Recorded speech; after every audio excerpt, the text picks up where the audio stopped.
Welcome to Nerds of Legend. It's me this week as your DM speaking. My name's Ben. To the right of me is Brian, below is Joel, and then to the right below me is Brendan. You'll notice another little thing off to my left here. That's going to be our thing so I can show images to the guys. We're not going to worry about it right now. But if you watched us last week, you'll remember... You probably already know what's going on, but for some of you who are just tuning in, here's what happened last time. Our adventurers arrived at the Two-Door Tavern, where our three lovable weirdos confused many a patron and participated in various games held nightly. The mighty monk beat a brawny blacksmith in arm wrestling.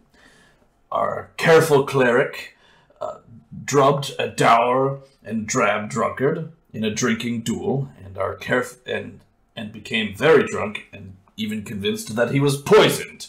And finally, the rueful rogue routed a rugged ranger in a boar-riding rodeo. After their lively showing, the trio were approached by a villager named Devon from the town of Allendale, who asked that they travel to Candlekeep to find a way to break the curse on their village from a man named Matreous the Sage. The adventurers agreed and arrived in Candlekeep the following evening, which is where we continue our journey. So I'm going to pull up this image so our viewers can see it. It's our little map of Candlekeep. You guys can look at it too. It's on the stream. If you remember, last time we ended the session with you meeting your guide, who's a member of the Avowed, who take care of the library. Name is a Vushadi Moonriver. He's a 87-year-old moon elf.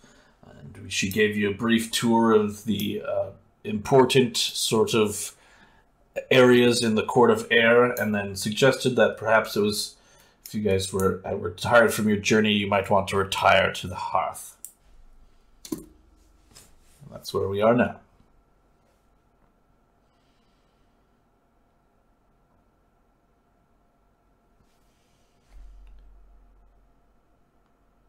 Did you say something, Joel? I didn't hear you. Hey. Okay. So we're heading to a hotel. Is that what we're doing? It's actually more like a tavern. It's basically a place where people gather to eat and stuff like that. It's known as the Hearth. It's a modest tavern. You guys go in the tavern, or you want to check out somewhere else in the Court of Air? I would like to check out the Court of Air. Mm-hmm. What time of day has it been? This is about midday, so it's kind of like you guys have been traveling since early this morning. It might be time to like grab a bite, or it might be time. There's no. There's no reason you couldn't get right down to business, but there's also the Hearth, or Vushadi is there if you have any questions about what to do or whatever. That was just her suggestion since you guys had just traveled for a while.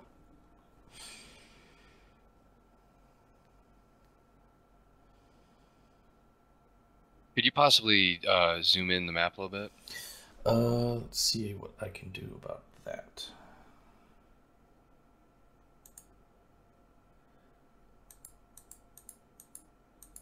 Perfect. Yeah, I can read that.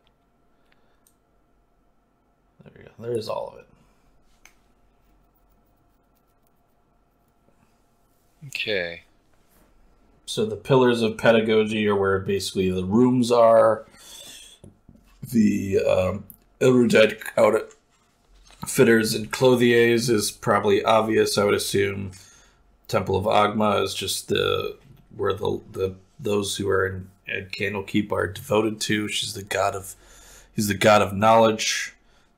Smithy makes sense. Bath and Steam House makes sense. House of Rest, if you're wondering about that, is I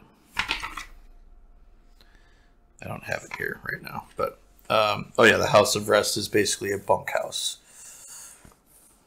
What's the House of the Binder? The House of Binder is where you may go and request a copy to be made of a book, of if you were wanting to have a book. Bookbinding, very good. So yeah, so basically you were allowed to look at any number of books within Candlekeep, but you are not allowed to copy directly. You can take notes, but you cannot copy word for word from the books. For that, you have to have it done for you.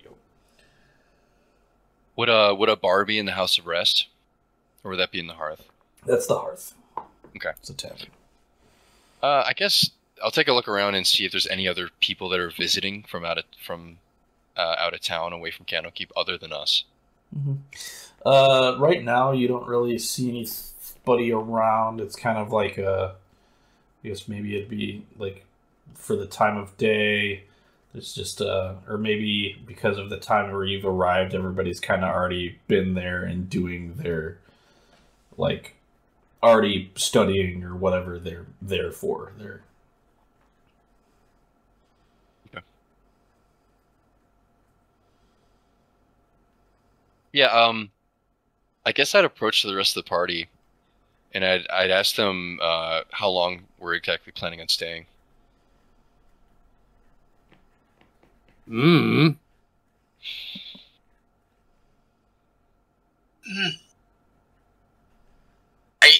I don't know. I was just told to come here. Perhaps I shall read guidance. I shall have guidance tonight when I consult my lady. Let's put it this way. Is there something that brought you gentlemen here? That's Vushani speaking. I had a dream from my goddess. She told me to come here. She said, and I quote, "It is time," but probably in a woman's voice. I see. What about the other two of you? I'm looking for work if you have it. Well, if you guys remember, you guys were kind of sent here on basically a quest from the villager guy to look for somebody. Just a reminder from the DM. Well, yeah, but I think Mob's asking more along the lines of like semi-frequent employment. Ah, yes. There's always seems to be some interesting events happening around here, but it's been fairly quiet recently. But I'm sure if you speak to one of the readers, they might be able to find something for you to do.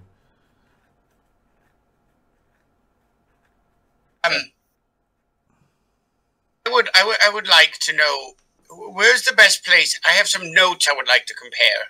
Where is the best place to find a book or people knowledgeable on plants? Let's see. Plants. I mean, I know the library, obviously, but it's No, I'm... There's a lot of libraries here. Just give me a moment. I'm thinking on it. It might be... you would be wanting to talk to Kazrin Nyantani. What was that, Kazrin? Kazrin Nyantani. He's one of the readers for the library. He's an expert on the natural world.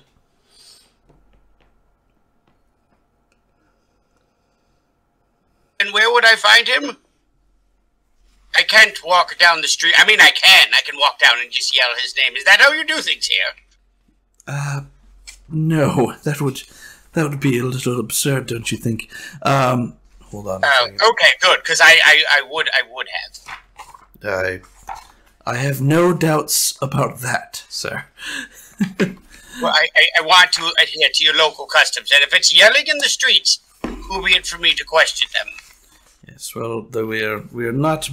It is a library, sir.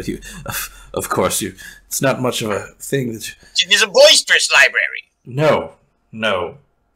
Have you ever been in a library? No. Well, I've read about libraries. Usually, we like to keep things fairly quiet. That's not how I imagined it at all. I see.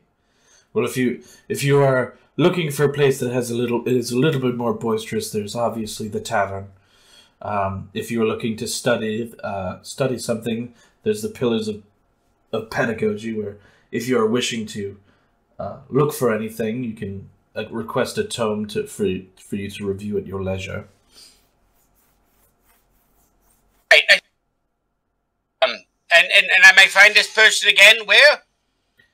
I will look into where you may find him. I'm not sure of his whereabouts currently. Usually he's studying. Thank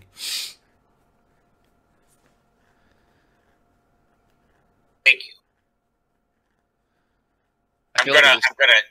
We're still outside, correct? Yeah, he's kind of like standing in the courtyard. Yeah, I'm gonna go to the very next person and ask if they know where Caster Nuntani is. You know this place is massive, right? Yeah, I'm gonna continue doing this while you guys are doing it. Every person to the immediate right, I'm gonna be like, "Do you know where?" Excuse me, do you know what Caster Nuntani is? So as you're about to, she hears you asking that, he's like, Vuchetti's gonna walk up to you and is like, "How about we just go to the tavern and I will go find him for you?" Oh, I don't mind. I don't want to trouble anyone. I can ask around myself. I'm okay. Well, have you thought that perhaps you might be troubling people if you kept asking a large number of people where a person that they may or may not know is? No, troubling a large number of people, a very little bit. You would not trouble me at all for you just to wait until I can find his whereabouts. No, I don't want to go in the tavern because you see, the last time I was in a tavern, I was poisoned. She's just gonna she's like, poisoned, really? I'm just gonna look at Mop and Gideon, just like, poisoned. I barely survived. I see. You had an ale. You had some ale, did you? That's what this poison was called. Yes. I see. And they gave it to me in the open in a contest. And I don't trust a place that is quite loose with someone's life, if you know what I'm saying. I don't. It's a dangerous place. Well, if you were poisoned, then how are you here now? It obviously didn't affect you that badly. Did you enjoy your time being poisoned? Yes, immensely. Yes. So then, why are you against doing something that you found enjoyable? Perhaps I was only lucky and got light poisoning, and next time will be heavy poisoning. And I don't have that kind of. I don't play with my life. Tell me, you are cleric, correct? I am. New cleric. 2 days. Are you familiar with the concept of moderation? Go on. Moderation is often praised as a virtue whereby you don't over imbibe on something. Whether No. When I was at the tavern last time, they gave me 10 pints and told me I must drink all of them as fast as I can. That does not sound like moderation. That sounds unnecessarily excessive. And I believe I'm supposed to be... So you did not practice moderation, and therefore you became drunk. Is that not how you drink? You go into a tavern, a loud man yells, throws down 10 drinks, and says, put them down as fast as you can. That is drinking, and that is how I became lightly poisoned. No, it sounds to me like you entered a drinking competition and people didn't... They called it that, yes, they called it that. And that is the weirdest way of calling drinking I've ever heard. That is not the normal... What? That is not the normal way that people drink. That's my normal way that I've heard of people having this ale all one time. She's gonna look at... It's like Mop and Gideon and be like, Are you just gonna let him run with this? Are you going to teach him anything? You're his companions, aren't you? He was very, very good at it. Was he? I was very good. I won. So then, if you were good at it and you enjoyed it, then why don't you want to do it again? Well, just because you've won a battle doesn't mean you look for war. You make no sense, so. But whatever. That was a brilliant saying. Very You well. can be very good at uncomfortable things. Was there a particular reason or quest that brought you here to this library? I received a dream from my lady. She's you. 9. She's an elf goddess. I'm not an elf. I see. But anyways, she said to come here and said that she suspects there's things stirring, and then sent me a silhouette of 2 people and told me, it is time, but in a woman's voice. And I assumed that maybe these 2 are the people she was talking about. I see. And then we have a mystery. Or not. I don't know. I just got here. Mystery? I'm going to go to the tavern and have a water. Good. You do that. Yes. What about you, sir? And she looks at Gideon and for the first time seems to like notice his like get up and he's like, oh my. What was the name of the people, DM, who told us to like ask about like that haunting? You were asked to go find Matreous at Candlekeep to find out the cause of a curse on the village of Allendale.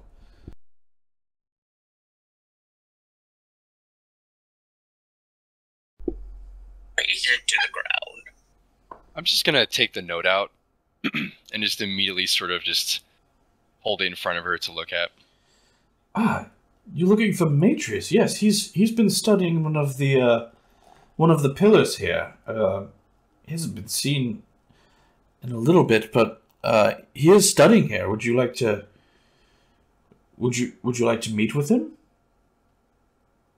That'd be very nice. Thank you. Mm-hmm. Are you going to do anything about Murph heading to the tavern, or are you going to go there by yourselves? I'm gonna go with Marth. I didn't Murph. want to go straight to the straight to the pillars. So you're going to go follow Murph to the tavern? Yeah, that's correct. Okay. Mop, are you doing the same? Yeah, I'll go pick him up.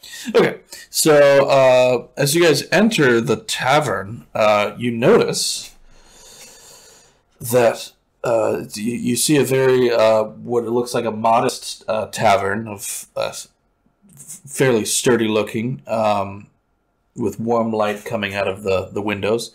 But then when you enter, you realize that the room itself is about 3 times bigger than that of the outside. And there isn't a whole lot going on here. You see a very intricate clockwork device embedded in the ceiling over the bar. And the bar seats up about 20 people. You see a bunch of cushy armchairs around the room.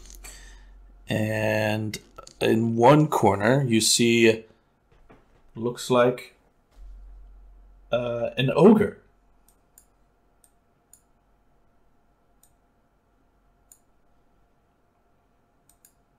I don't even think I've seen one of these before.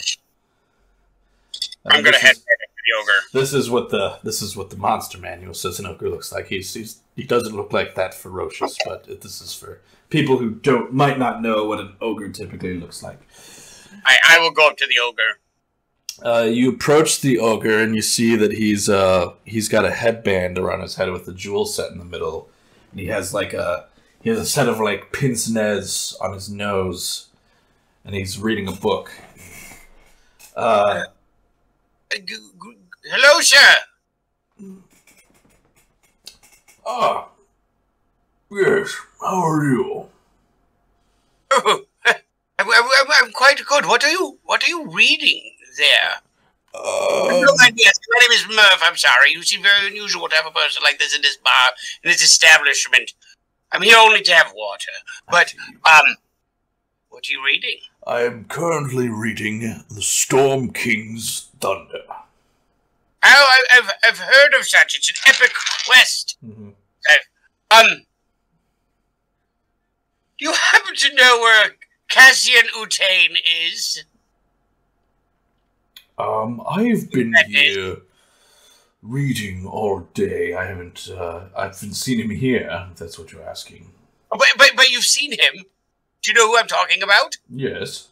Obviously, he's one of the great readers here. Well, what is a reader? I'm a reader. Am I?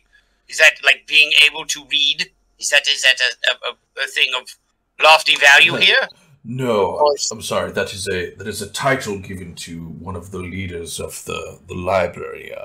There's 8 of them. They're on a council that handles the day-to-day operations of the Candlekeep.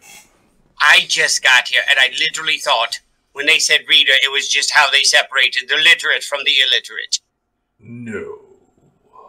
That explanation makes a lot of sense, quite honestly, because I thought it was quite rude for you to be like, oh, he's a reader, and you're not. They were making assumptions. I can read quite well, thank you. So, yours makes a lot more sense. I appreciate it. I'm glad that I cleared that up for you. Thank you. What was your name? I rambled. I apologize. Some call me Little One. You're not little, though. You're very big. Yes, I've heard that one before. You see, I'll be honest, you're first ogre, right? Or ogre? Yes, I am an Can ogre. I call you an ogre? Like, that's not offensive, right? No, that is the name of my race. I have no issue with you calling me by this. One so articulate. Well, you see, this headband, a few years ago, I was not this, the eloquent ogre that you see before you. You see, I came across a halfling, and I was hungry, and I killed him, and I found his shiny headband, and I put it on, and once I had worn it for a while, and after I'd had my meal, it attuned to me, and I was given the gift of intellect thanks to it. And I came to regret my actions, and I named myself Little One in honor of that which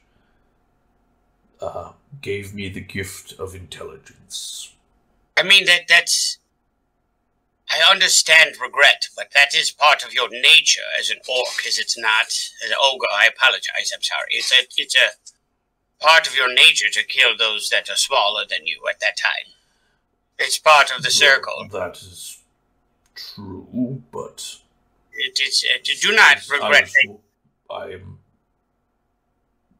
I understand what you're saying. However, in my mind, I need to atone for my transgressions of that when I was not able to rationalize it. That is a sign of growth, I guess. But do not hold guilt for things that you've done out of instinct. No. We cannot help ourselves for that. Not at all. But I appreciate your time. I'm going to go get myself something to drink. What brings you gentlemen to the library? Are all of them with me, or is it just me? They said they followed you. To the library. I had a dream from my goddess that she had asked me to come here. She said things are stirring, but was unclear. Yes. And then told me to look for 2 travelers on the road, and I found these 2. I see. Anything else happen when you met these 2 travelers, or just... One taught me that you kiss everyone when you meet them. Should I kiss you as a greeting? Is that how it's done here? And the other one told me about ale, and how lightly poisoning yourself is a lot of fun. I see. Yeah, you don't need to kiss me for now. That is not a common greeting. Okay, I'm gonna look over at Gideon and go, this one's not a kisser either. Okay, we gotta get that out. I understand that some people punch you for kissing. That... I could see that being a possibility. Some people... Yeah, that one I point to Mop. Much worse things. I point to Mop, and I'm like, he told me that. He probably saved me from getting punched a few times. I see. Is there, what? What about you 2 gentlemen? Was there anything... What brought you here to the library? You can't just be following him around. We're looking for a guy named Matreous. He's got something we need. Yes. Matreous. He's, recently he's been obsessed with this book that was, being studied by Fistandia. You should be able to find him in his chambers. So does he have some sort of office? Is he by the pillars? Yes, he should be. He has a set of quarters that he's been studying in the pillars of pedagogy. Thank you for your time. You're welcome. It was fascinating to meet you. I hope to see you again. Yes, feel free, if... I always like to give out book recommendations at this, if you ever are, looking for something to read. Always looking for something to read. Yes. Well, that is good. It is good to increase your knowledge. Now, if you don't mind, I would like to get back to my book. And he puts his, little, pince-nez glasses back on and returns to his it looks very it looks like a little pocket book in his giant hand. I'm gonna, as I leave, I'm going to take 1 gold piece and put it in front of him and go, thank you for your time. Whoa. And I'll walk off. You. And he's gonna grab it and put it in his pocket. I should say that the little one is not dressed like the ogre in the picture. He's actually fully clothed. Just dick out. Yeah. He's not wearing a loincloth. Reading a book, just dong hanging out. Yes. All right. Bartender's like, we can't get anyone in here except for the weirdos because of him.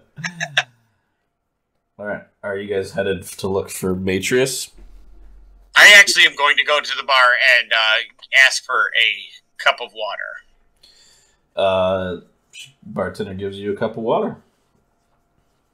I would also like a cup of water and a bowl of rice. I'm not sure we have rice here, friend. I've never heard of that before. Bartender. Ale, please. Now I can help. Give him. He pours you an ale, and we've got stew. We've got some bread. Maybe. What kind of stew? Beef. I would take that too. Yes, and he hands you a bowl of beef stew.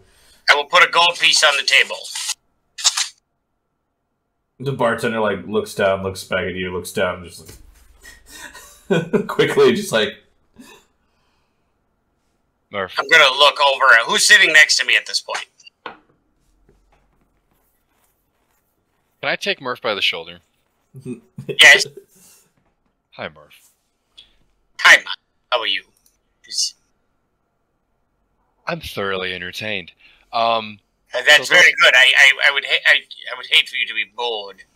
So those gold pieces that you have, You give them to people when they do things for you. not always. What? No. When I was with my not mother, she would do things for people and they would give her gold coins. He was probably doing goods and services. What? No, she would say things and then give them things, and they would give her the gold coins as a thank you. I'm gonna stop you right there. If you buy, let's say, some meat on What a does stick, buy? What does buy mean? it's when you take that coin and you give it to somebody and they give you something back. Like anything? Like Not I can give them anything. anything at all. I'll give them the gold coin and ask for anything. No. Oh. If you see a guy in the street selling meat on a stick, you can give him money probably for meat on a stick. If you go to a bookstore, if you go to Candlekeep and you can... We are in get Candlekeep. Exactly. So if you get a book here copied, you can give money and they'll give you a copy of the book. Just keep Is in that why mind- you were asking me how much those plants were? Yes. And notice that the more something's needed, the more gold you'll need. And sometimes, if what you need isn't very important, you don't need to give a gold piece. You can give a copper piece away, or maybe a silver piece, and stop spending all of our money so quickly. They come in other colors. They come in other colors, yes. I have a lot to learn. So if I have something that only I can get, I can charge a lot of gold pieces for this. Murph, if you do something right and you do it well, never do it for free. Gideon. Like I rummage in my bag and I pull out a quill and a small piece of paper and I write that exact statement down. And I put it in my pocket. Gideon, how did you react to the fact that you were not able to get a bowl of rice? I paused for a moment, and I was listening to the rest of the items that he was listing off, and then he got kind of like interrupted, so I just decided to stick with a cup of water. Alrighty. So you get the cup of water. I was like, were you wanting something to eat, I believe? Or Mm-hmm. beef stew, bread, got some apples, Apple. Apple, yes. Here's an apple. Don't worry about paying. Your friend pretty much covered it already. What type apple? Red? Okay. he goes and like looks in like a drawer and like pulls out an apple for you. He's like, I'm surprised Gideon knows there are types of apples. all right, he's got an apple. All right. So now that you guys have been fed and watered, and what are you gonna do now? I am now like rummaging through my notes. Like after I read the thing, I'm like rummaging through my notes, like kind of fixated on them. Okay. And I'm just waiting. I'm just standing there because I think we're waiting to go find this person. Mm-hmm. Murph, the best place to write and the best place to study is probably where all those books are. So why don't you say the three of us go head over there right now? Yes. Let's do that. On our way. Hey, Gideon. So, anyways, do you remember when you said Yeah. that, and you asked me how much that night thistle was, and I told you it would kill somebody in 4 minutes, and you were like, how much money is that? And I thought that was really weird, and you couldn't explain it to me. What if I'm the only person that grows it? Would that be a lot of gold or a little gold thing? That's a lot of gold. But you also have to think not only about supply, but about demand. And who exactly would want this poison that only you can make? then I suppose it's worthless. No one will find poison. It's really, really expensive. But candlestick makers won't want it. Blacksmiths won't want it. The police certainly won't want it. People I know would want it. So if you give it to me, I could sell it for you, and then we could split the profits. What do you say? No. That...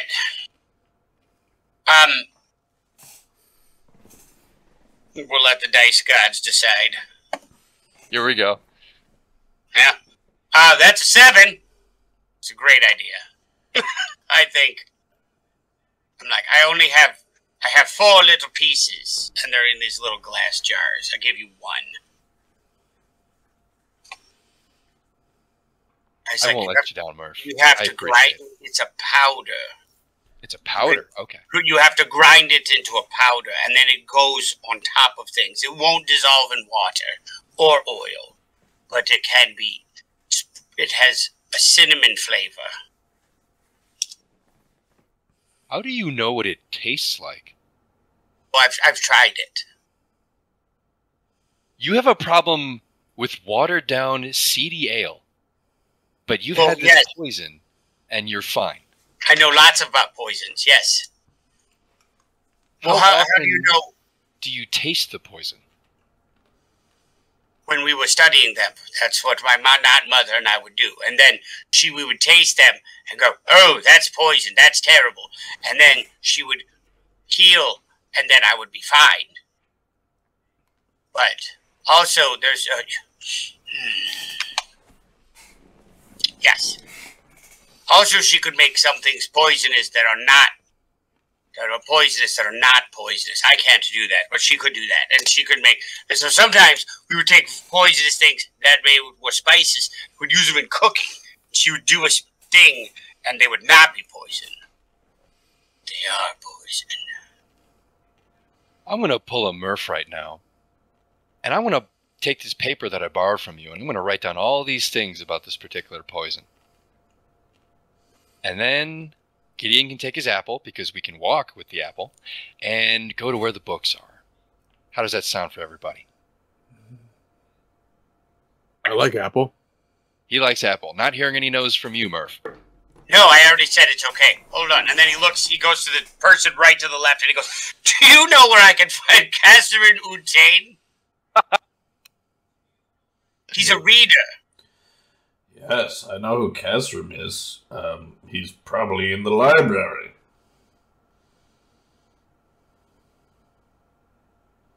Feel that there are a lot of signs pointing that I should go to the library.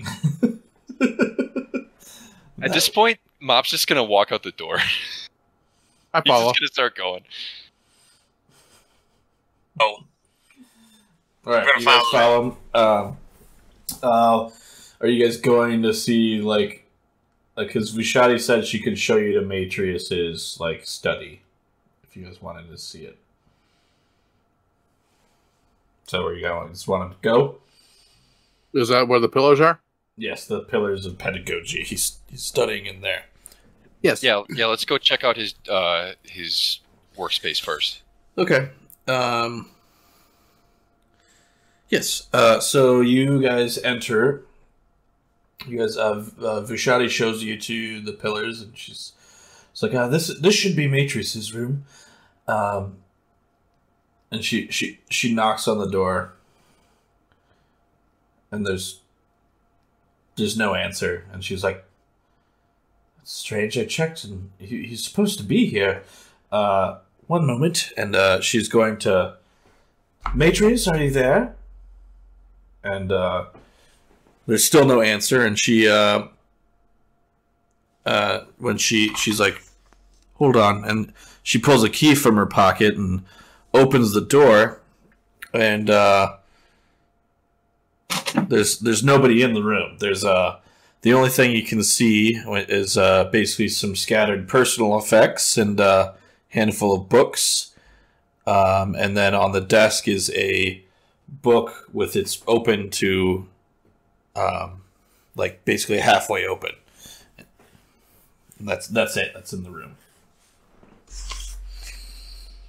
So, what do you guys do? She's like, oh, he's supposed to be here. He said he was going to be here all day.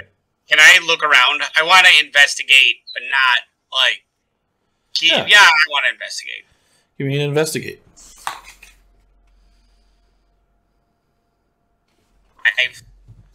5. Yeah, basically you find what I just described. There's some like obviously some like a an open rucksack. There's some books on the desk. There's some like personal effects around. Anyone? Yeah. So Mop's gonna walk over to the book that's slightly ajar. The open book on the desk. Yeah. Okay. What are you gonna do? First things first. Read the title and then see where the book was left, like on what page. Okay. So So you basically like. Can I get an? So you look and close. You like hold the page and like look at the front cover, and it says it's titled "The Joy of Extra Dimensional Spaces." Here we go.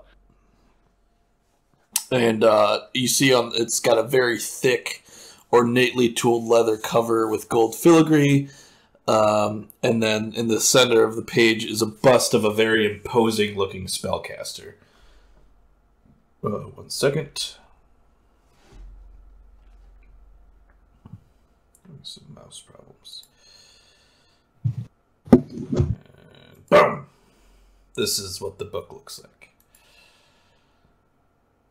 If anyone's watching in chat, they want that blown up, let me know a little bit. Let me know. Oh, shoot. Good looking book. Yeah. So that's what the book looks like. Can I up and like start reading it, parts of it? Yeah. So, is anyone interested in the mage on the who's pictured on the cover, or is that? I'm looking. Are we going off my old investigation check? Because I'm just looking at the book. No, you can use like an Arcana or History to figure out if there's anything important about if you know anything. I would like a History check, if possible. Okay, roll it. Anyone else? Oh my god, never mind. D&D Beyond is glitching and rolling everything as a 4. I'm going to hand roll it. I'll try a History check. 13. 23. Oh, okay. You both look at this book, and you know that this is a bust of Mordenkainen.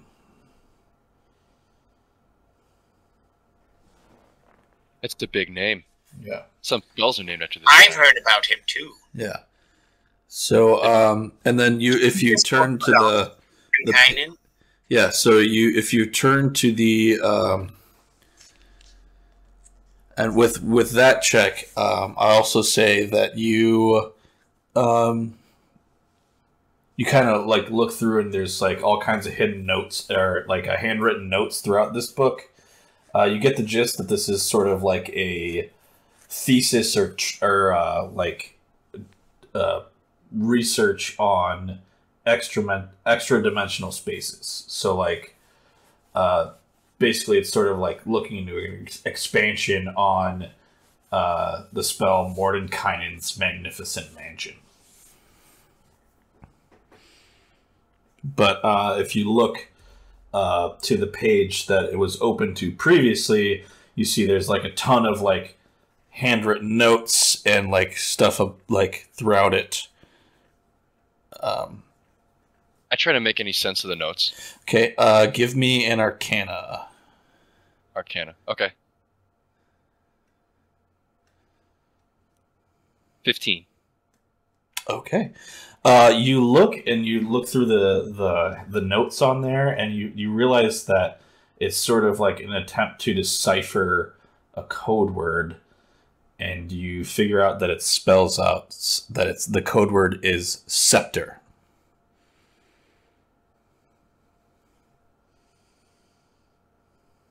Scepter. It says scepter. Okay, so as soon as you say scepter, shimmering, translucent doors appear in the middle of the room, and just in the middle of the room, like right in front of you guys, there's like this like very ornate, like shimmering doorway, and they're still there, but like they begin to slowly fade. Guys, I'm good at magic. What do you guys do? You can tell that like these doors will slowly fade away. I will. Yeah, how many are there? It's like a set of double doors. Oh, okay, one set of double doors. Okay. Hey, do you think it works if a scepter? Does it work? Nothing again? happens. It's just that's basically like you activated it. Oh, I thought you said they faded away. Sorry, my bad. They're like slowly. Like so, like if you guys like wait around, it's gonna like disappear eventually, and then you probably have to activate it again. But right now, they're just like you've only got a few minutes to decide what you're doing. I want to go through the door, and then I go through the door.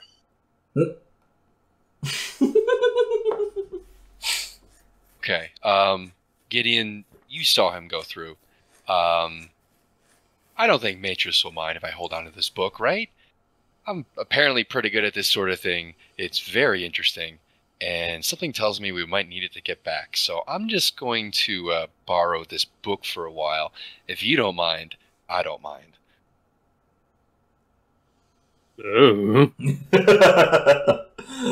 Are you guys going in? I have a feeling Murph will die without us, so I'm going to go. I go.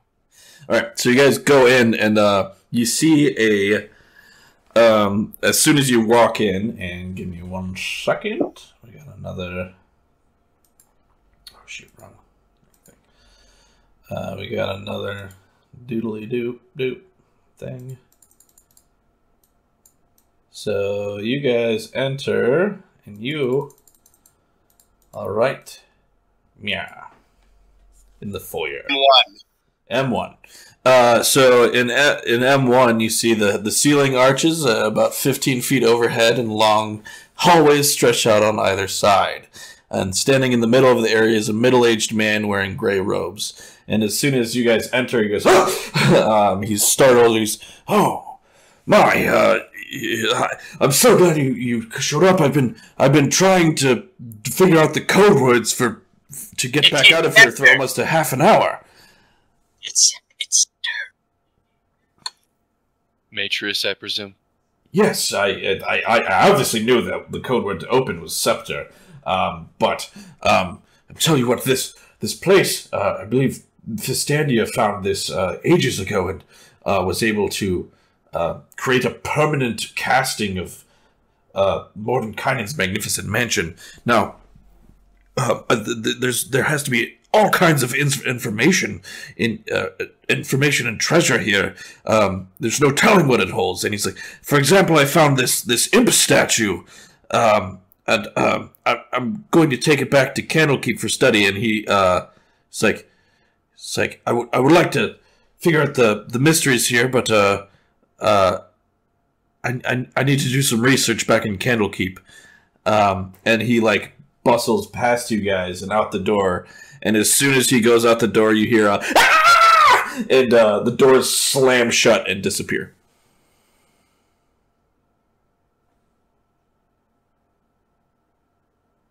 Guys, Scepter's not going to get us back. Figured it out. I was thinking about it, and I'll stand where the door was, and I'll look at it and go, "Erip." Did it work? Nothing happens.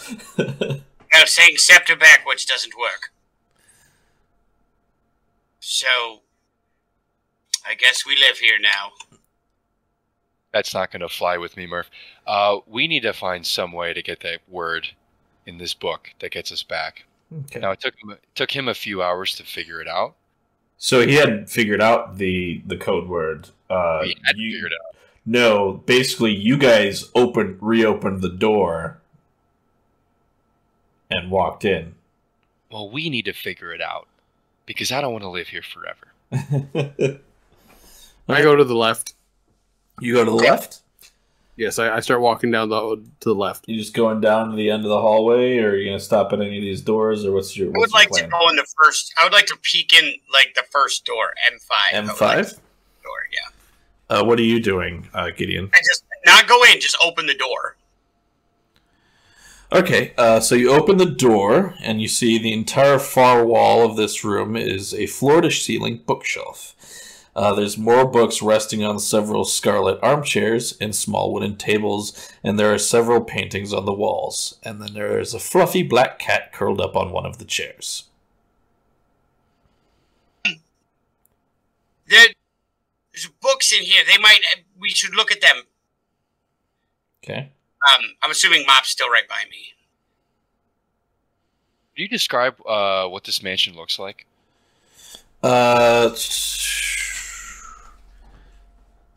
Like outside? What do you mean? It's like the foyer, or what are you wanting a description of? So, like, are there any windows to the outdoors? Is it sort of just like a resplendent mansion, or it's just like a resplendent mansion? There isn't really like any windows that you're seeing to outside. If there was a window, I would describe it. But it's a you haven't seen any windows. The planar mansion, right?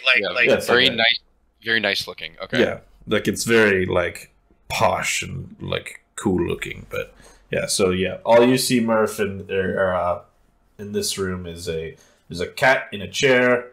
I guess I can kind of hold on. There's a cat in the chair, and there's like bookshelves along the far wall. Okay. Does Gideon hear me? Do you hear me, Gideon, and come back, or do you keep going? No, if you stop somewhere, I stop with you. Yeah. Oh. Well, I had called you because you had said you were walking down the hall, and I'm just peeking indoors. I'm like, there's books, there's bookshelves, and maybe we could find the answer in one of these books, or look through it. Do you go in the room? Yeah, sure. I'll follow Murph. Okay. So as soon as one of you enters the room, the cat sits up and goes meow, and like walks up to you. You guys do anything with the cat? No. You guys do anything with the cat? The cat was guiding. No. I will animal handling and try to pet the cat. Yeah, give me an animal handling.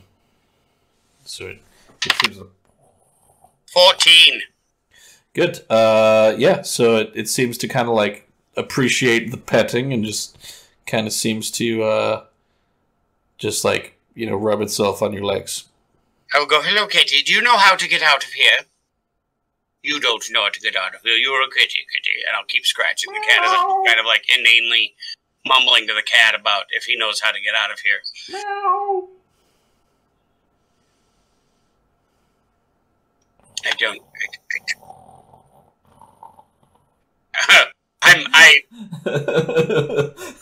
I'm gonna scoop the cat up and go walk towards the bookshelves and start scanning, looking for something.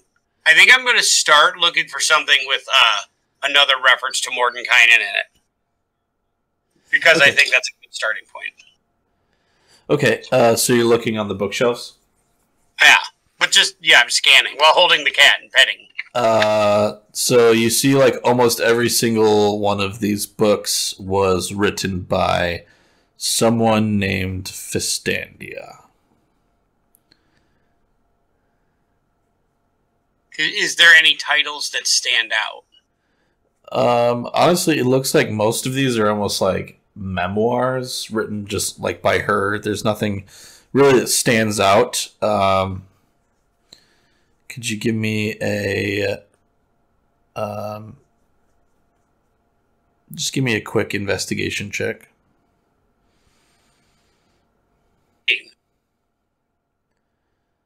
What was it?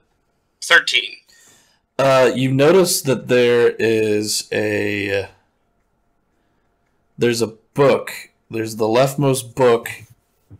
On the bottom leftmost book is kind of like weird looking. I'll like, while I'm carrying the kitty, I'm like, well, kitty, it looks like this book might, should we pull this book out, Mr. Kitty? And I like go to grab it and take the book. Yeah, as soon as you pull that, like the bookshelf goes and like moves to the side. So there's like a secret door. Like super excited. Yeah. I'm like, I look to the guys. I'm like, did you see? Look, there's a staircase. Yeah. Murph, this is a mansion created by magic, and we're stuck here, and you found a secret door. It's cool. What were you guys doing? Well, sorry, I interrupted. Cool. No, you're fine. I was probably just surveying the room as Murph was poking around. Well, Murph was doing that, and you noticed that there's a book on the arm of one of the armchairs that has a very prominent eye on the spine. That's it. There's just an eye. Can I take a look at it? Sure.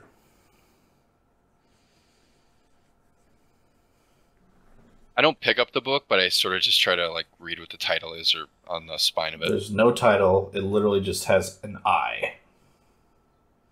Is it looking around, or is it just sort of there? No, like I, the letter I. I'm sorry. Oh. Oh. My bad. Like, it's on the spine of the book. There's like a very prominent gold letter I. Can I flick the book open with my dagger? Yeah, there's nothing about the book. It's like pretty much blank.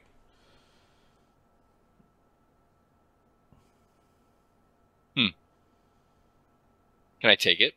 Yeah, nothing happens. If anything, I found a journal. Yeah. Murph, we're in a house created by magic in between space and time, trapped here, and you found a secret door. As cool as it's this is, cool. It's so cool. Very cool. We could die. So I'm going to go first because we have no idea if the guy who lives here doesn't want us to touch his stuff. So it's cool until it isn't. So let's keep it cool, and I'll go first. And Don't touch anything. Right. Yeah. You guys going down the stairs? I put the cat down. You guys going down the stairs? Yeah. Yeah. I mean, I'm good for it. Mm-hmm. I follow my companions. Okay. So you've got a door right in front of you, and then there you see a hallway with another door to the left. I go for the door right in front of us. Okay. So you go, and again, there's a door to your right and a door ahead of you. Door to the head of us. Okay, so you go to M19. Are you opening? You're going through? I am. Okay. Smells of alcohol and brine permeate this room. There's glass. There's glass vessels, both large and small, in rows on the floor and tables, ranging from 1 to 6 feet tall. And inside each vessel is the body of a creature floating in clear liquid. 1 4 foot tall container is missing its lid and has no occupant. I'm unnerved by the fact that there are things in here. I would like to activate, when I see it, activate Eyes of the Grave and look for anything that is undead. In this room? Yeah. So you look around and you see a cockatrice, a flump, a fire beetle, a small grell, a myconid sprout, and then 4 severed hands. And so what does that spell do? Reads it, I can sense the presence of the undead, or whose existence is an insult to the natural cycle of life. Okay. Are you just like looking through the room for the door? No, or do you? I'm like just in the room, but not far. I'm in the doorway. Okay. So you're just looking around. Yeah. You're getting some like real like no vibes from that jar of hands. Okay. I will pull my mace out and go, that's not natural. Okay. What are you going to do? I communicate first that it's not natural that the hands are that I'm like, they're on, like my whole demeanor changes from the pity. I'm like, that's not natural. Okay. And I'm fixated on it. I mean, this is all pretty gross, Murph. Is it like moving or anything? Is it moving? Or is it undead? You can tell there's like undead energies going on with it. You can't tell that it's there's nothing moving though. There are unnatural energies coming from it, like unlife. From Okay. that jar there. Let's Okay. not touch. All right. I will look at you and go, and I will agree. You guys gotta. But I will not. I will stare. I will watch the thing. I will watch it. Gideon will go up and investigate the one that's not got an occupant. All right. You don't see anything in particular about it, but you can tell that there was something in here at one point, but it has since left.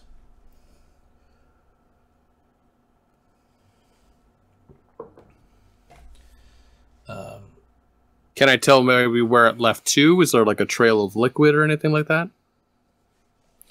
No, you can assume it's probably been a while. Okay. Yeah, you see the other thing I forgot to mention was there was like what looks like a large tadpole in one of the jars, but I didn't finish my Is it thing. moving? Nope. All of these things are like preserved dead specimens, except for the hands, which are undead. Yep.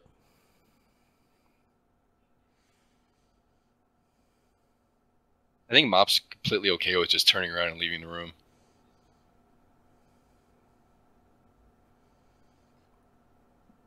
Not gonna investigate anything in the room.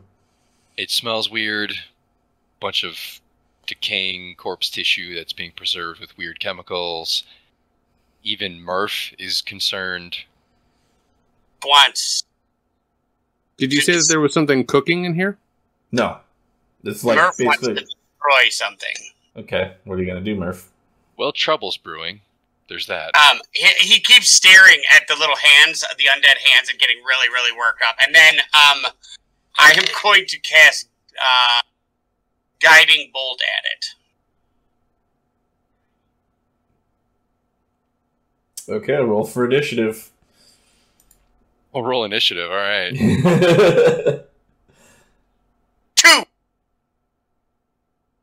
Wait, hold on a second. Killing it. 2, you said? Yeah, 2. Total? 2 total. I have 0 initiative right now. Gideon, Mop. 20 total. Only 20 total. Look at you showing up. 7.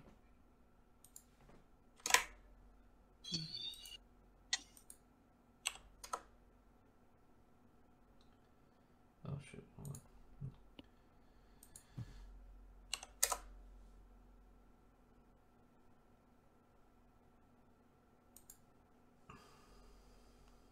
Sorry, gotta do initiatives real quick.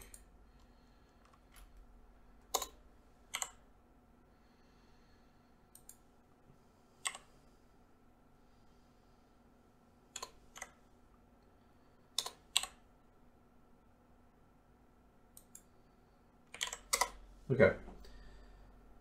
Alright.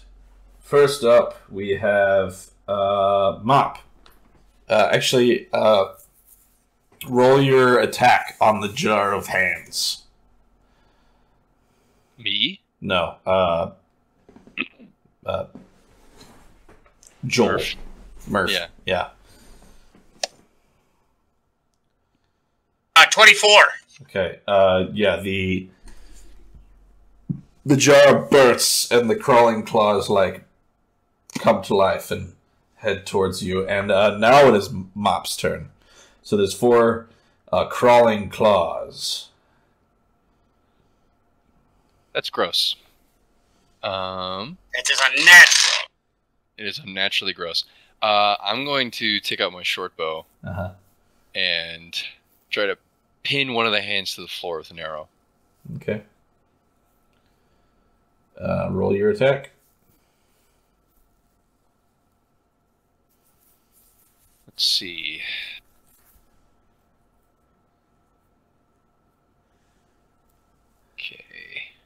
It's a 19. That's a hit. Okay.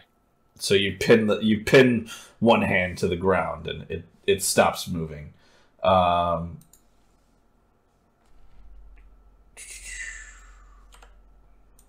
Because there's no point in rolling damage because they have 2 health points. All right, and then is that your turn? Yeah, I'm not going to approach. I'm going to stay where I am. So, Murph, are you out in front here? I'm right. What is it? M19 or M18? 19. Okay. Right. You see the one square? I'm probably middle of the back wall. Okay. So like 2 squares in. All right. So that one of the crawling claws is gonna crawl straight at you, and it is going to make an attack. 5 does not hit. So the second one, well, Gideon, what's your dex bonus? My dex bonus? Yeah. +3. Okay. Then you are up next, Gideon. Okay. I'm going to try to position myself where I can smack one of the hands with my quarterstaff, and then I will use my bonus action to do an unarmed strike at another hand. Okay. Roll your attacks. Okay.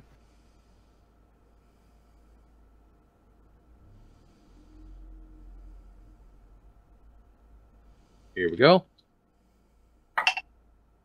One of them is a natural 1. Uh-huh. And the other one in total is going to be a 12. Okay, so your first attack misses. The hand dodges out of the way of your descending quarterstaff, and then your second hit, you squish one of the crawling claws. So I just give it a fist bump and I knock it across the room. Yeah, and it falls and is doesn't move. Then that brings us to 2 more.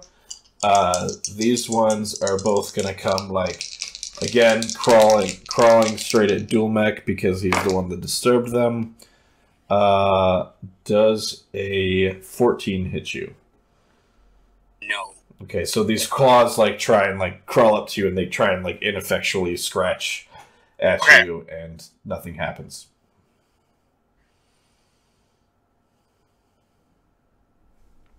Is it my turn? It is now your turn. Am I going after the attack that I did before? Because you had me roll already. You broke the jar. Okay. With your guiding And that was bolt. with the guiding bolt, or Yeah.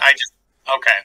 Well then, I am going to do Sacred Flame, and I need a Dexterity saving throw. Okay. Nat 20.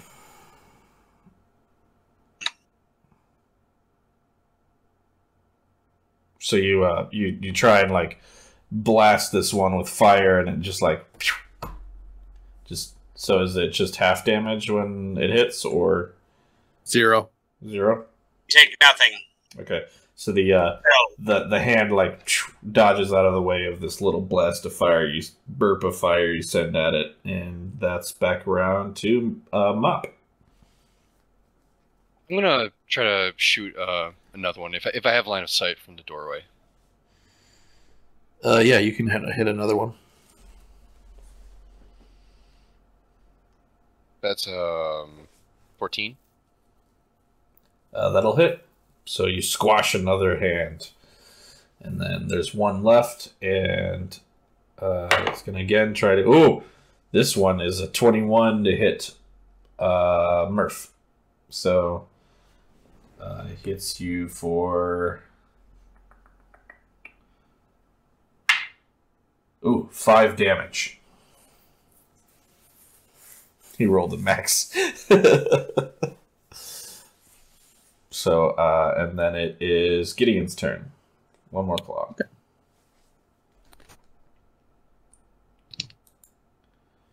Okay. Quarterstaff and unarmed strike.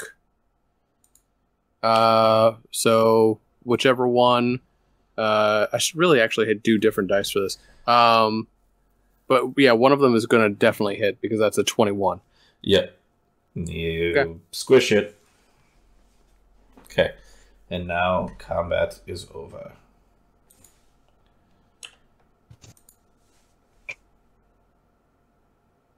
Well, that was absolutely disgusting. Yep. It's just like severed hands like flying at you. I would like to examine without touching the hands. Okay. What do you want to do? Just like investigate or what? Yeah, if possible. All right. That's it. Can I do? Would medicine work or? Not in this case, I'd say an investigate for this one. 16. Okay.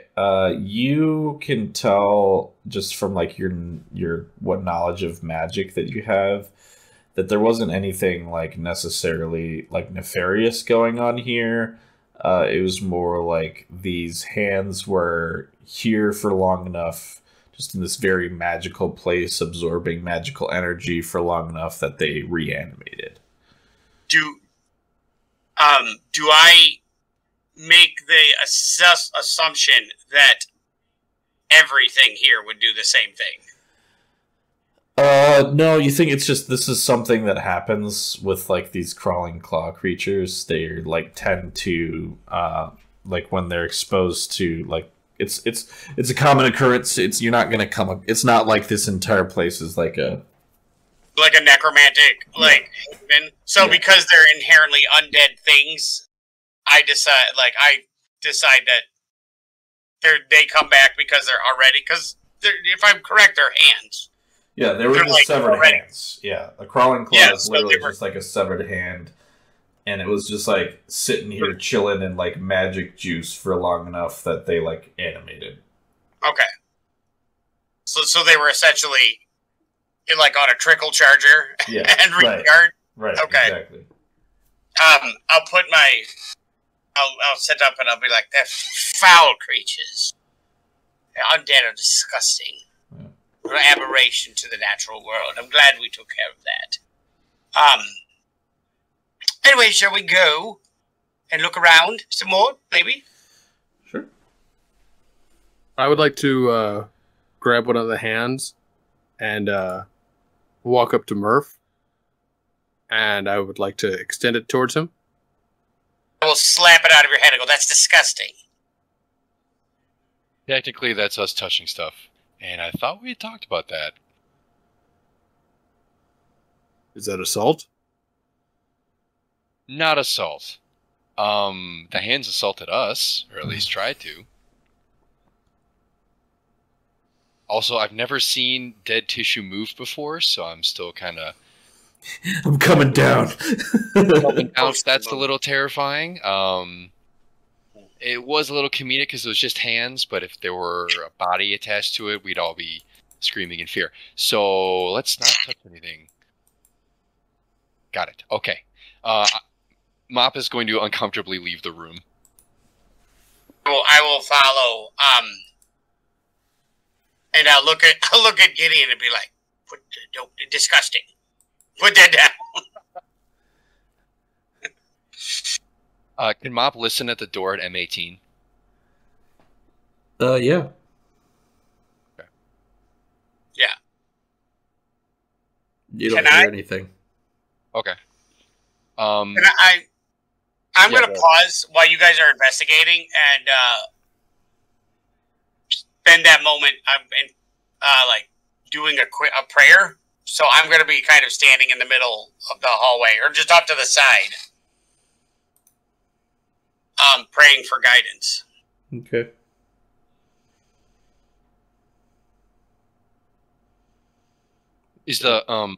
Are the doors in general down here, are they simpler than the fanciful? Yeah, it's kind of like, basement dungeony. It's not like there's a dungeon down here, but it's like more basic. This is like a kind of like the study section that you have of like things that you like don't necessarily like. This is like your research area, but you don't like really want people like coming. You're not showing people around here.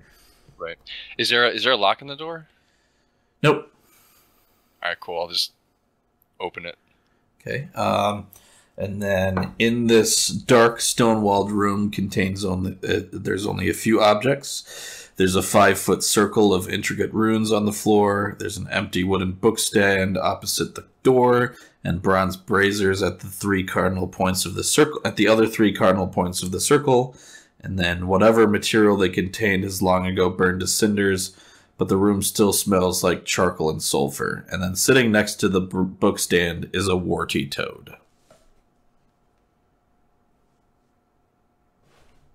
This was a summoning room. Maybe they summoned a toad? Maybe they didn't. Magic's cool and interesting to me, and I'd like to learn about it, but this is a little above my understanding. I'm not in the room. I'm in the hall. Okay. Are you going to look in the room? Or... Does he? I'm going to look in the room. Okay. I do not. Unless they specifically say, come in here and look, I'm in the hallway. Praying for guidance. Well, yeah. Well, remember, like my biggest thing is the whole purpose I was sent here is because she thinks undead. That's her big thing. So I just found undead, and I'm like, is my mission completed? Well, you can figure, like I said, you can figure that there isn't like anything going on, like on here, like that's like necessarily like nefarious, like like, this is just his first experience with any of it. So he's and you don't really get, and you're not really getting anything from your prayer time. So you can probably assume probably not. But so Gideon, what do you guys do about the toad room? Gideon went in it. Yep. You went in. Yep. Do you approach the toad? I mean, is there really anything else to approach? No. Okay, then yeah, I'm approaching the toad. Initiative! Okay. Jeez. As soon as you approach, let's see. It's a slide! No, that was in the last room that you guys didn't need. You guys didn't take the bait on. Slide? Yeah. So as you destroyed us. No, slide tadpole, you would have been fine. Oh. So you, as soon as you approach, the toad shifts into the shape of a quasit. Which I don't have the page marked in the monster manual. Ow. It's kind of like a tiny little imp, right? Yeah, it's kind of like an imp, but it's demon instead of devil. So, let me see. I was looking for a description. They look like... Oh, there's no description, never mind. They kind of look like kind of warty, horned, like bug kind of looking things. So it shifts into a quasit. Looks like you got the jump on this one, Brian. So everybody else roll initiative, but Brian, everybody else roll initiative. Looks like Brian, you got your 13. 14. That's 22 for Brian. 14 and okay. All right. Oh, so this thing just like literally you step in the thing and this toad like did not like time its stuff well and like it just like shifts into this quasit mode and you guys are like, okay. So Gideon, you're up first. Does it look menacing? Yeah, it's definitely like going to attack you. You just like kind of like were expecting it. Okay. I have my quarterstaff in my hand. Does it look horny?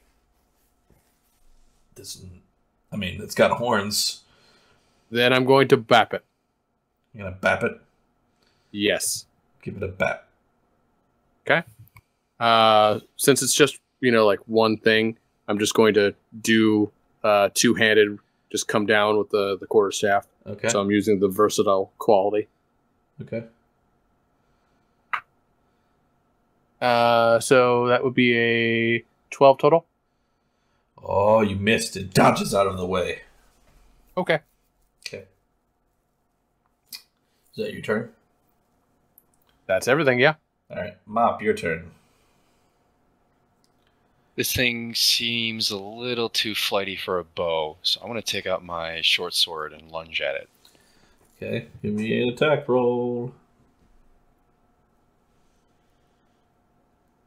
21.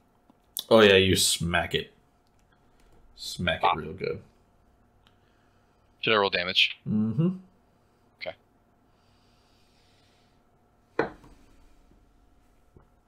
That is 6 damage. Ooh, this thing, you, like, slice it, it's like, and, like, you almost have it, but you didn't quite roll high enough. So, Dulmek, it's your turn. I want to grab it. You're gonna just grab it? Yes, I want to try to... Okay.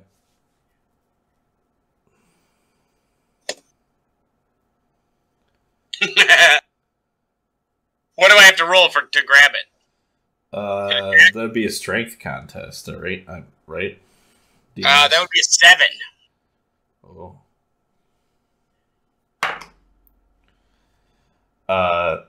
The Quasit grabs you, and he rolled a 13. It's like, wow. You grab it, and it like jumps on top of your hand and goes for a... I look at it, and in Abyssal, I'm like, what are you doing here? What is this place? Oh, nice. Oh, it does speak Abyssal. Mm-hmm. And it's, it just kind of like looks at you for a second. 7 intelligence, smart enough to be able to talk. Yeah, Yes. I think you're Okay. not verbose, but like... He like looks at you calculatingly for a second and realizes you're a tiefling, and narrows its eyes. He's like, "Was brought here? Don't remember. Been a long time. Was summoned." Who? By who? Who summoned you? This master lady. A woman. What Yes. does woman look like? Lady. Elf lady. Elf lady? Hair?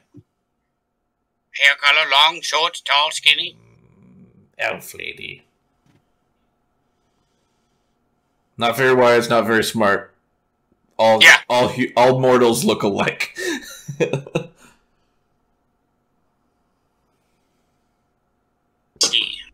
I think my 6 seconds are up. It's like, I bite? Or what are you gonna do? You gonna kill it? Or Well, what are you gonna do? is talking my action? I'll allow speech as free action. Okay. Do you want to go home? Yes.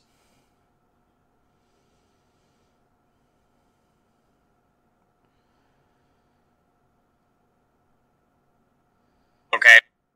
I try to bash it on its head with an unarmed strike. It realizes at the last second what you meant by that, and it just like jumps I off do a your arm and natural like one. backflips, and then he's gonna like Yeah. he's like, you, and then I was like, well, that played out. I'm gonna look to the group. That played out differently in my mind. and then it's going to use its ability and go, you, and then I need a wisdom save. From me? Yes.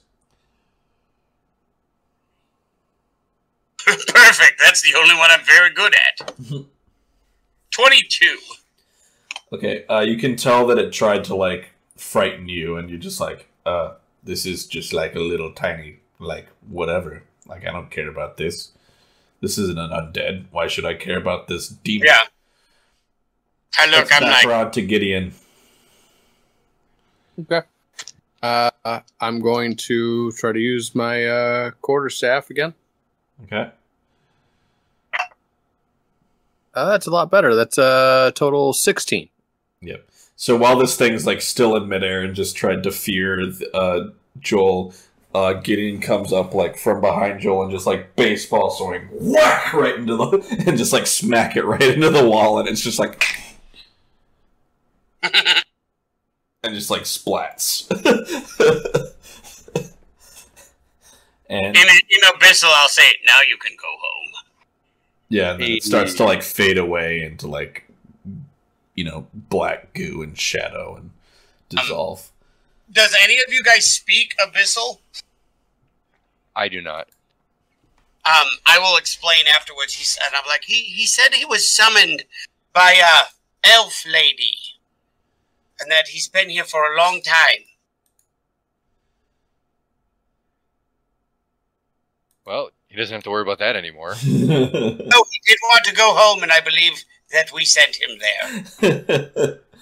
Yeah, I'm going to examine the room. Is there anything else, like maybe where the where the Quasit might have been sitting? No, what you can tell of this room was it's like very obviously used as like a summoning room. Like there's signs that there were summonings have taken place there. You know, there's an empty book stand where the summoner would like do their thing. But other than that, there's just the toad.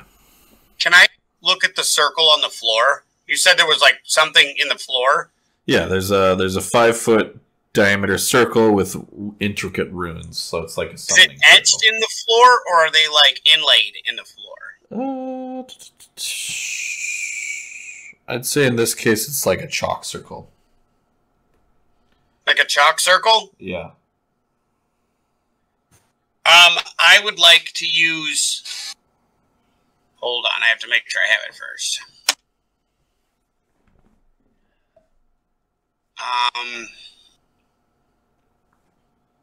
I would like to use my hammer, and use and scrape the circle to, break it. Okay. So, it's some way to, disrupt it so that it can't be used again. Okay. Nothing happens. No, I know that. It was a preventative thing. Yep, that's it in this room. I'm like, I think that there's a lot more going on with this. What is his name? Individual, the man we're looking for? So what you would know is, this dude just found this place. He doesn't, it's the previous occupant of the mansion. Oh, okay. I'm not smart. I've got high wisdom, but I'm not smart. Yeah, I mean, you know that, Matreous literally had just found the place. He didn't even know how to get back out. It's whoever lived here before. Presumably the person that had a bunch of notes written into the book. Okay. I go to M17. Okay. I'll look at it. You open it up, and the air smells of astringent chemicals. Long wooden tables stretch across the room, laden with vials, beakers, and flasks holding various liquids and powders. Books are stacked between the glassware and chemicals, and yellowed paper charts and blackboards full of complex formulas cover the walls.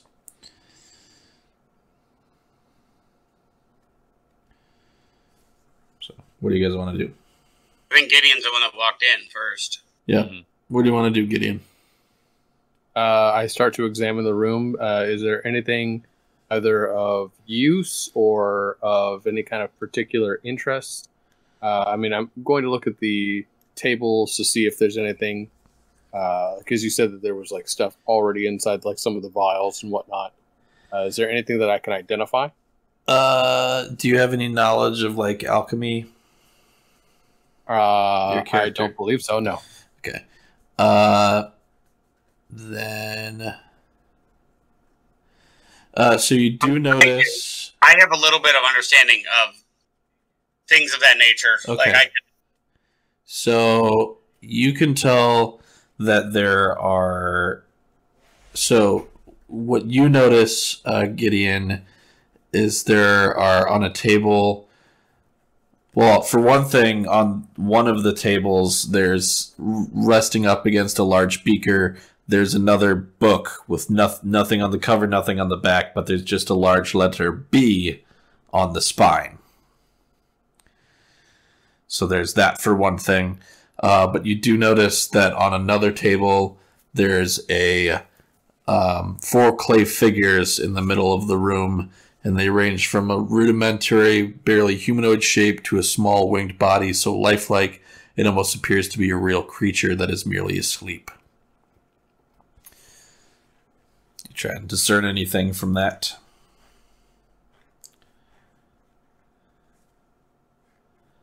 Can I try to poke the creature that seems to be asleep with my quarterstaff to see if it wakes up? Yeah, the clay figure just like falls over. Okay. Yeah. Joel, were you going to be investigating the room at all? I would also like to investigate. Yeah, I'd like an intelligence check. Straight intelligence? Yeah. Not investigation? You can use investigation, that's fine.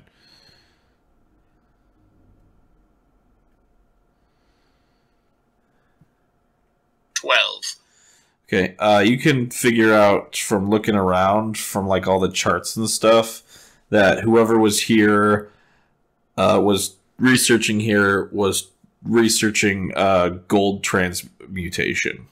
So trying to like turn some stuff into gold. There's scorch marks and acid burns all over the furniture, so like there's been lots of failures. I will let them know that they're trying to make gold in here.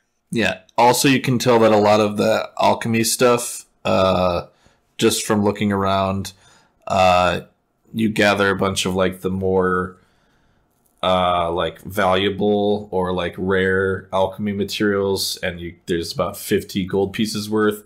Also, Brian, while you're looking around, you find 2 vials of healing potion. Do I need to put it as 50 gold pieces of alchemy stuff, or can I just do it to straight gold?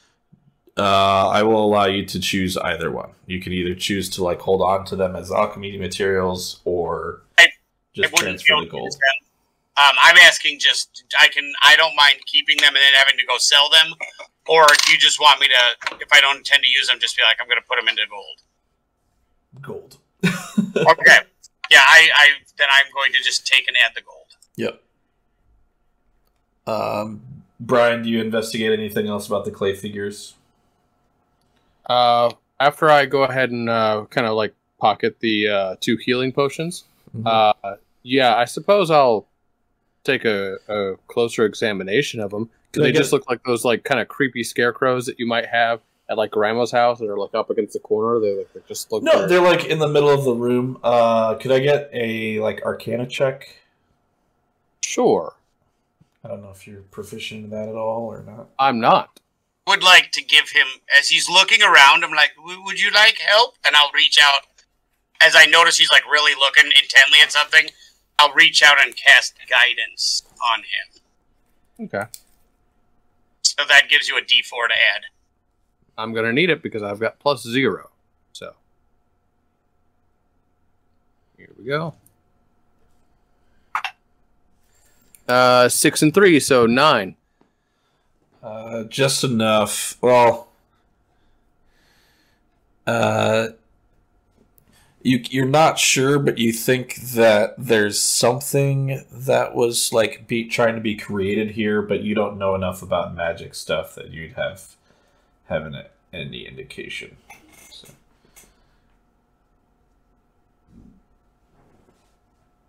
You guys do anything to look at the figures, or like I said, they're not moving or anything. Do I do an Arcana check, or would it be a history check? Arcana, in this case. I'll give it an Arcana check.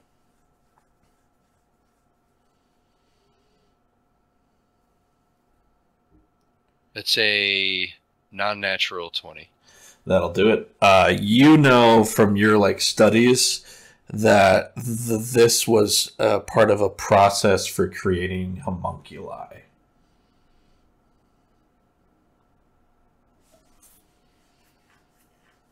Interesting. Yeah. That's pretty much it in the room. Like I said, there's a book with a B on it. Brian found some healing potions, and Joel found like 50 gold in like alchemy ingredients. Is the book with a B on it, is it also full of empty pages, like the book that said Yes. Ion? The B and a book with an I on it. Mm-hmm. So in the room upstairs, I had a book where it had the letter I and it was empty, and now Gideon's found a book that has E on it. Yep. And it's empty. B, as in beta. As in beta. So perhaps we should just hold on to all the books with letters on them. That sounds like it may be important. Yeah. That's what I was thinking. Maybe I'll tell the party that this is where constructs were made. Yeah. Other than that, boys, I don't know much about magic other than what I read, and couldn't exactly figure out how to make homunculi. But not undead, Murph. Alchemy. I know that, but I don't have to like it. That's still.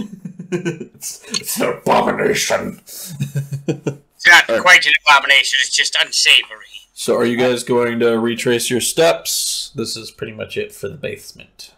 Yep, I'm going. I say we head back upstairs. Okay. We're gloriously not dead. So. You notice that the cat has left because you guys decided to abandon it. Looks like it went out the door. We didn't have. Well, I mean, it's not like it's not going far. I mean, we're all trapped here. So. Yeah. I go out through M5 and I start heading back down that hallway that I was originally going down towards M4, but I'm not actually going to go in the door of M4 unless someone else goes. Okay. Right. M4, I will look in it. If the door is open. No, it's not open. It's closed. Can I listen against this door? Okay. For any noise? No noise.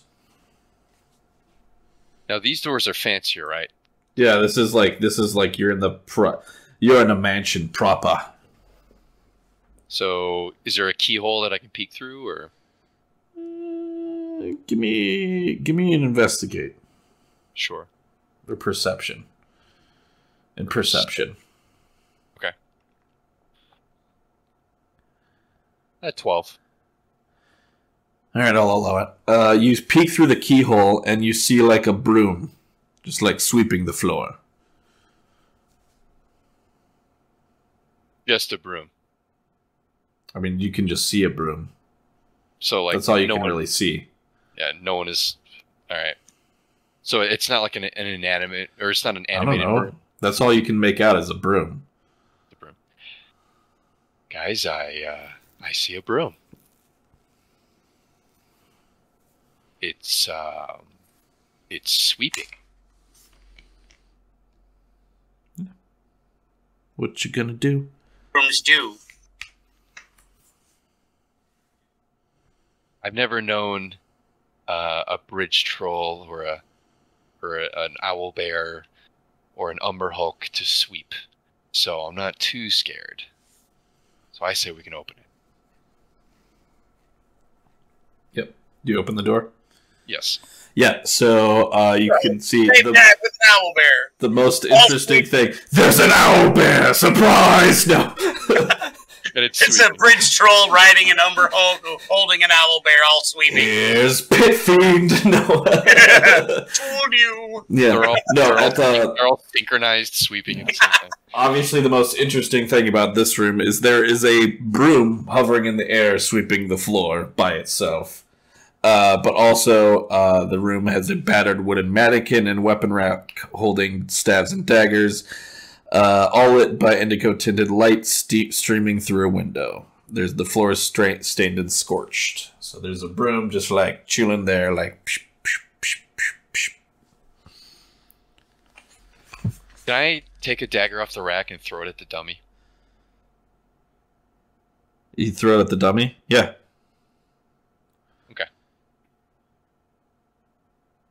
That's 19. Yeah, you hit the dummy. Hulk. You. The broom's just continuing to sweep the floor. I'm going to look around. I would like to look around, investigate, but I am specifically not touching anything. I am just looking around. Yeah, I kind of realized I broke my own rule. Yeah, you did. Yeah, but on that. Couldn't help it. Mm-hmm. natural 1 with my investigation. So I'm just too disgusted. I'm just too shocked by the fact that Mop touched stuff when he told me not to touch. Yeah. I'm looking around. I'm like, you told me not to touch anything. That was touching. You were touching. Broom's just continuing its thing. What are you guys doing in here? I'm done. I failed my investigation check, so. Is it going in a pattern, or is it just in place? I mean, it looks like it. No, it's like going around, like cleaning. It's a arcane Roomba. Yeah. I don't think there's anything else to really do in here. Okay. All right. Cool. That's it for that room. Go to M3. All right, going to M. Oh yeah, M3. That's the next one. Hold on. Gonna move things. I forgot to ask Gideon. Do you touch the broom? No, I didn't even go in the room. Oh. Yeah. So you guys enter this room, or look in this room, and there are tall shelves filled with books that lining all the walls of this room. There's 2 more shelves that run through the middle of the room with a 10-foot wide aisle between them, and several stacks of books are piled high throughout the room. There's small reading desks with cozy scarlet chairs in the corners. I'm going to go into the room, and I'm specifically looking along any of the shelves or desks to see if there's any books with a letter on the spine. I'm doing the exact same thing. Okay. Where do you guys walk? If you want to take the right, I'll take the left. Okay. And I will go to the bookshelf on the right, furthest to the wall. Okay. And I go down the furthest to the left, and I kind of look over to Mop, and I say, center. Last one left. Can I get luck checks from everybody? Sure.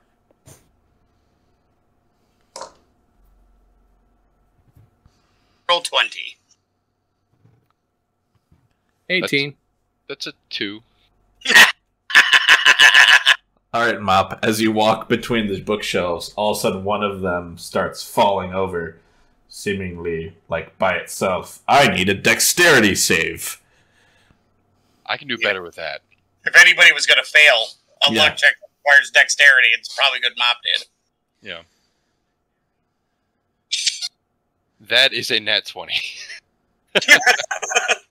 All right, so one of the shelves falls over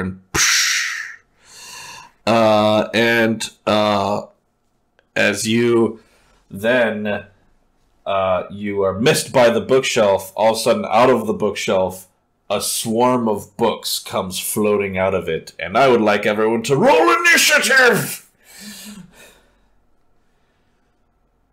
18.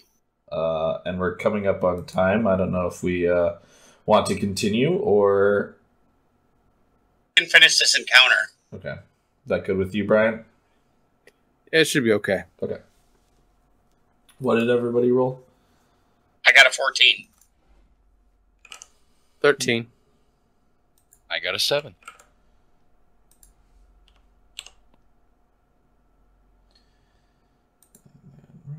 Okay. Even though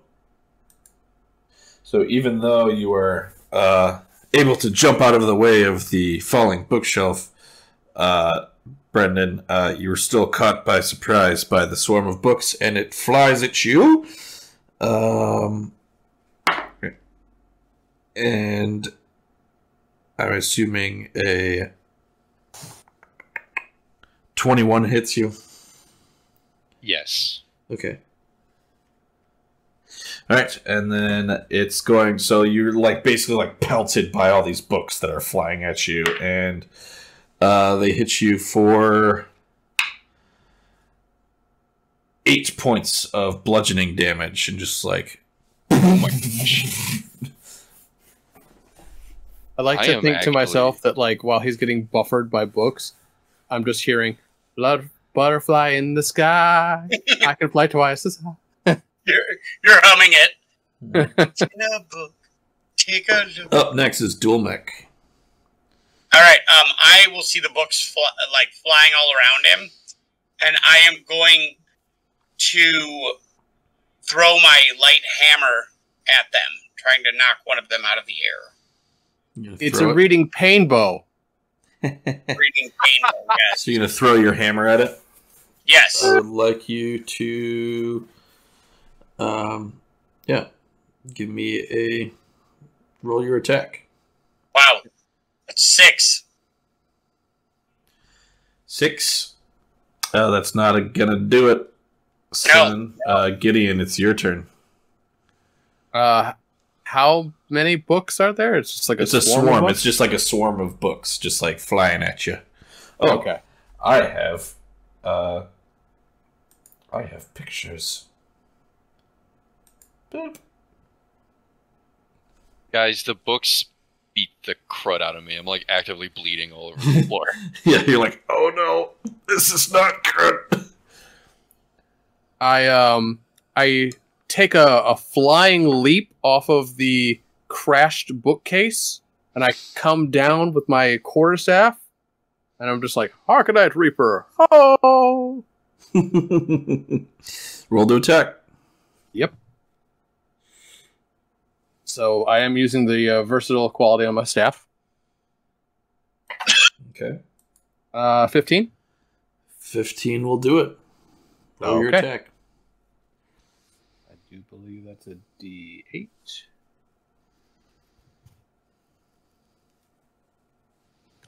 Six plus 3 is 9. 9. Good hit. Are you doing your second attack? You said I cannot do that. Oh, because you're doing the versatile. Got it. You went for like a double overhand whack. So you knock a book down. And it's like, ah! All right, Mop, it's your turn. I think it might be best just like crawling back underneath the collapsed bookshelf. I don't know. It's a swarm. Yeah, that's the thing. They'd find me there. You know what? I'm going to use my invisibility. Oh shit! Yeah, it's a self touch. Concentrating up to an hour as long as I don't engage in combat. I'm going to just gonna phase out of the air. The book's like.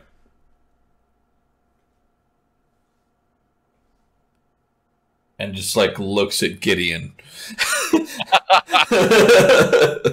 And is going to fly at Gideon and does a 10 hit. I assume no. Okay, so the book's like flying. They all miss you. Gideon's like just like this is like your training exercises back home sort of thing. And then it is Dolmek's turn again. I need a dexterity saving throw from them. Dex save? Yes. That is a 8. All right. They take 7 points of sacred flame damage. Is that fire? It's flame-like radiance. So radiant damage. Yeah. Yeah. That's radiant. Yeah. I'm gonna allow it because it's like in the name. I'm gonna say I'm gonna say it's fire damage. So you like blast the thing, and it just like you just hear like the sound of like the books freeze, and like you can just hear the sound of like crackling flame, and then like the books just like just like fall to the ground. So that's the end of that one, because it was vulnerable to fire damage, and since the little name of the spell is Sacred Flame, I'm gonna say it's not fire. A far leap. Yeah, it's not a massive leap to what's going on. Nice job. So I would like to point out the name of the action for the swarm of animated books is Book Club. I hate it. So, I like mine better. Reading Painbow. yeah, right. That's mine. So I will say, does anyone have? What's everyone's passive wisdom? Passive perception for me is 15. Yeah. So Passive perception for me is 16. after the fight, you guys look around and you see that there is yet another book with a giant letter on the cover. This one is R. And then Brendan, while you're invisible, you see on the desk is a jeweled letter opener.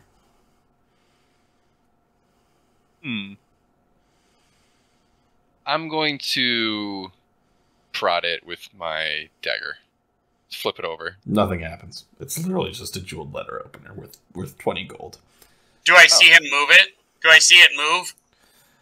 Are you trying to be sneaky, Brendan? Not particularly. All right. I'm gonna say with a passive perception of, you said 13? 15. 15? No. Yeah, you notice it. You're like, So I noticed the dagger just start moving. yeah. I'll be like, Gideon, there's something over there moving the dagger. And Murph and Mop, you hear this.